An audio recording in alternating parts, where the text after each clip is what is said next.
Je m'appelle Fabrice Demeldre. Voilà, je suis le régisseur du Lumeçon, c'est-à-dire que dans mon boulot, je dois préparer tous les accessoires qui sont destinés au combat du Lumeçon.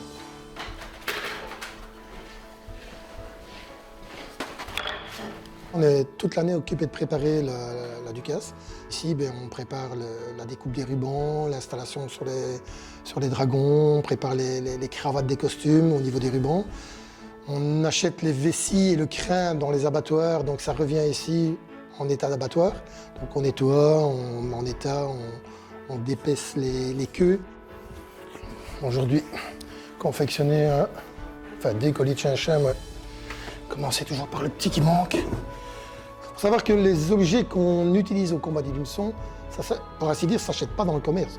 On achète peut-être les grelots, on achète les anneaux avec lesquels on les fixe sur les colliers, mais on ne sait pas aller dans le commerce et dire voilà, je veux un collier de chinchin pour décorer à la maison. Tout se fabrique ici à la Régie du Lumeçon.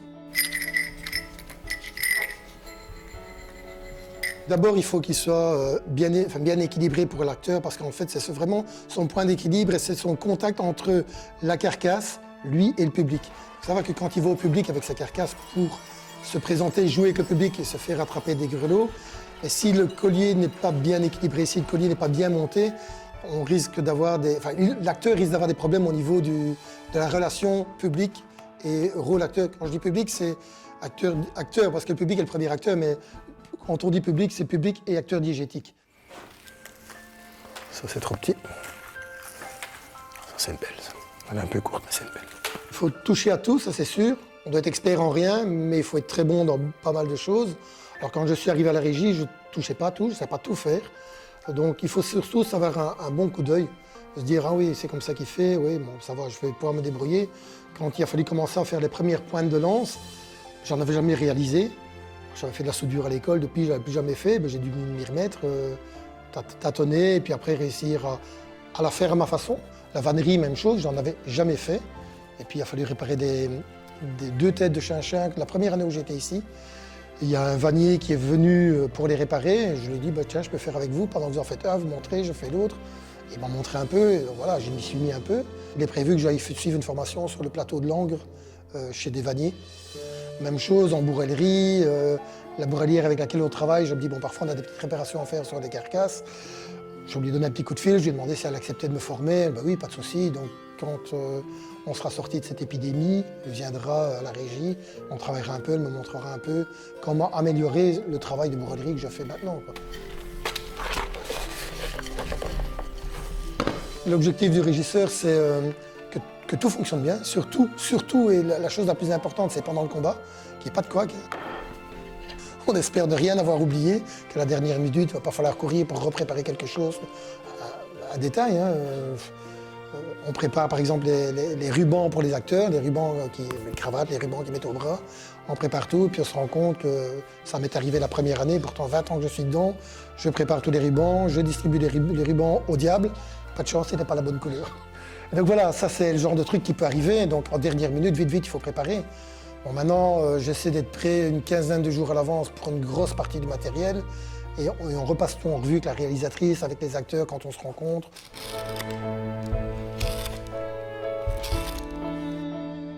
Je compte pas en temps, parce que pour moi, le travail de la régie, c'est un plaisir. Donc quelque part, travailler pour le Lumeçon, je n'ai pas l'impression de travailler, quoi. C'est que du bonheur. Je veux dire qu'au départ, ce qui me plaisait le plus dans le fait de rentrer dans le Lumeçon, c'était l'apprentissage de toute cette symbolique, de toute cette interrelation entre les groupes, ce qui représente tel groupe, tel autre groupe, ce que représente le dragon, ce que représente Saint-Georges, les couleurs. Ça, c'était vraiment hyper intéressant. Maintenant, ce qui est vraiment intéressant sont surtout les relations humaines. Il faut savoir qu'on travaille avec des gens qui viennent de tout azimut. Et je pense que ces relations humaines, c'est vraiment, je pense, c'est ce qui est le plus enrichissant dans ce genre de boulot.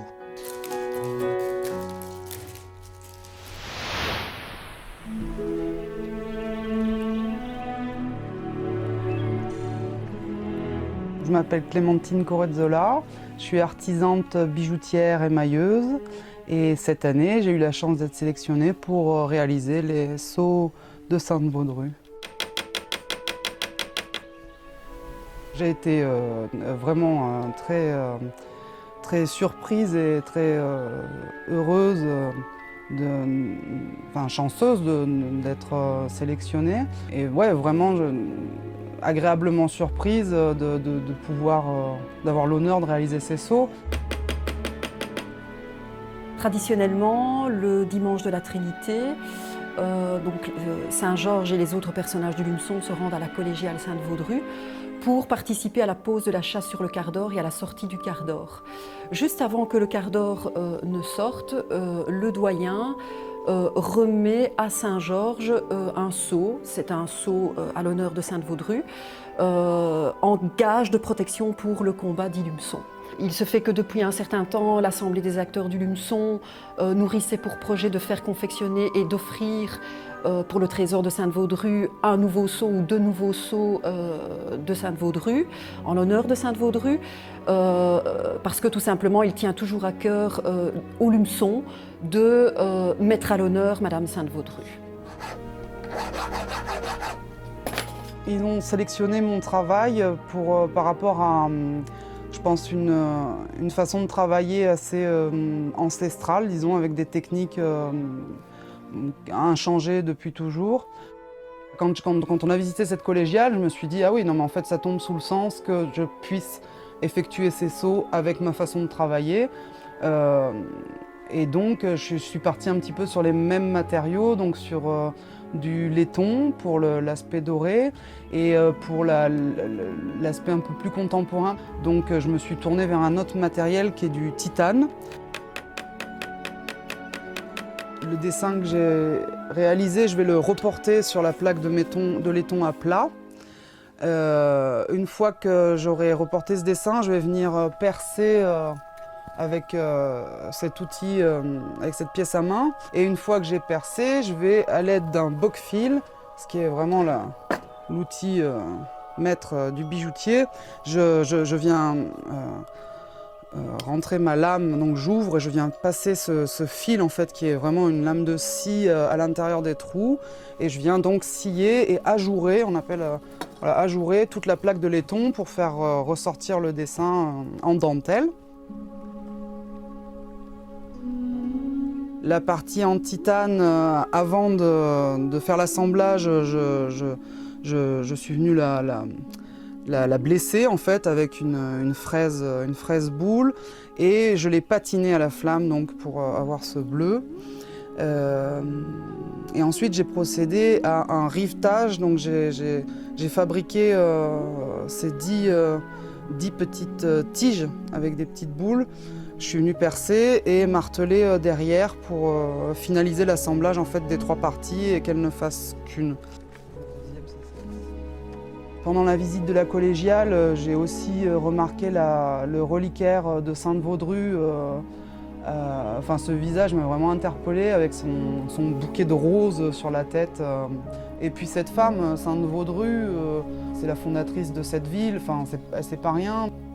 Oui, elle m'a inspirée, c'était vraiment une femme forte et douce et pieuse à la fois. C'est assez plein de dualité comme ça.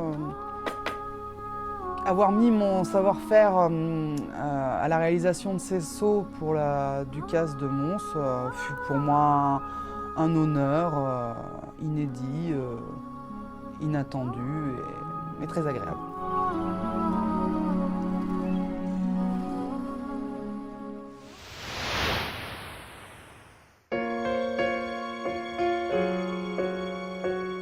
Je m'appelle Églantine Tercelin, je suis doreuse. Je fais ce métier depuis bientôt 25 ans. Et cette année, on m'a confié la tâche de dorer des lances de Saint-Georges et des dents de dragon.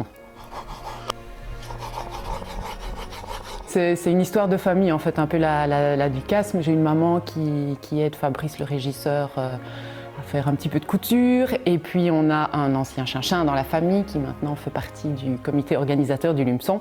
Et donc c'est via lui et via la réalisatrice que j'ai été sollicitée pour faire de la dorure de lance et de dents de dragon.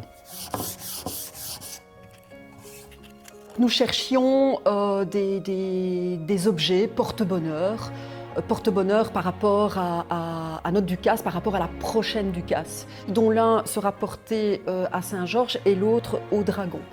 Porte-bonheur par rapport à notre Ducasse, par rapport à la prochaine Ducasse. Ces objets symboliques, eh bien, le public les retrouvera lors de la prochaine Ducasse.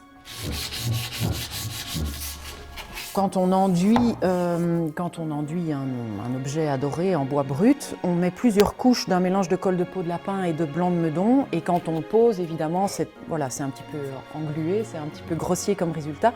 Donc il faut mettre vraiment la surface bien à plat, il faut que ça devienne vraiment très très doux. Et il faut vraiment que le résultat soit impeccable parce que la feuille d'or, ça fait quelques microns d'épaisseur. Et donc tous les petits défauts vont apparaître après la dorure. Donc il faut vraiment apporter un soin au ponçage. On est un peu fiers quand même, avoir Saint-Georges comme client pour la première fois dans son atelier. Non, c'est vraiment c'est une fierté de travailler pour son folklore, vraiment, c'est très très chouette. Je vais la badigeonner d'un mélange de pigments ocre jaune mélangé dans de la colle de peau de lapin. Donc je vais vraiment en mettre partout. Cette étape va servir à bien enlever les derniers résidus de ponçage, de poussière de ponçage, et va préparer les fonds à recevoir l'assiette adorée et la feuille d'or par la suite. C'était inattendu et en même temps c'était un peu rêvé parce que quand je me suis mise quand j'ai décidé de faire de la dorure, vraiment, j'ai tout de suite pensé un jour je dorerai le quart d'or. Voilà, donc appel à la ville de Mons, si vous avez un jour envie de restaurer le quart d'or. Voilà, je serais alors là vraiment honorée, ce serait le point culminant de ma carrière de doreuse, c'est de faire le quart d'or. Donc voilà, non mais déjà des lances et des dents, c'est super. Et en fait, j'ai grandi à Mons et mon voisin, qui s'appelle Jean-Pierre Joris et qui est décédé maintenant, mais qui a déjà fait de la dorure pour la ville à différents endroits, entre autres dans la salle de spectacle du théâtre de Mons. C'est lui qui a doré les 2 bas-reliefs qui sont de chaque côté. Et c'est en allant jouer chez lui avec mon frère que je l'ai vu dorer pour la première fois. C'est là que j'ai eu ma première rencontre avec la pose de la feuille d'or, et il dorait des petits singes. Vous voyez, donc la dorure, les petits singes, les dents, le quart d'or, les lances de Saint-Georges. Voilà, c'est quelque chose que j'ai dans la tête depuis quand même le plus jeune âge. Tout est lié. Donc je viens préparer à l'avant de mon coussin le morceau d'or, le morceau de feuille dont je vais avoir besoin. Je la déplie. Je souffle pour la mettre à plat. Ensuite, je mouille à l'eau claire la partie que je vais dorer. Et cette eau, en fait, elle va détremper la colle de peau de lapin qu'il y a dans mon support. Et en séchant, la feuille va adhérer.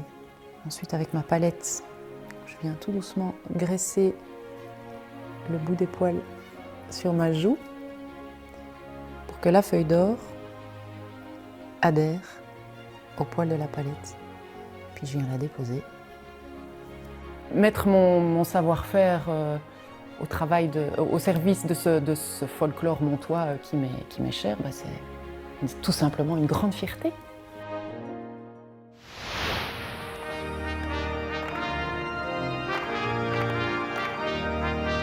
Tous nos savoir-faire sont à découvrir dans l'exposition Prête à combattre à la salle Saint-Georges, à partir de ce dimanche 30 mai jusqu'au 6 juin.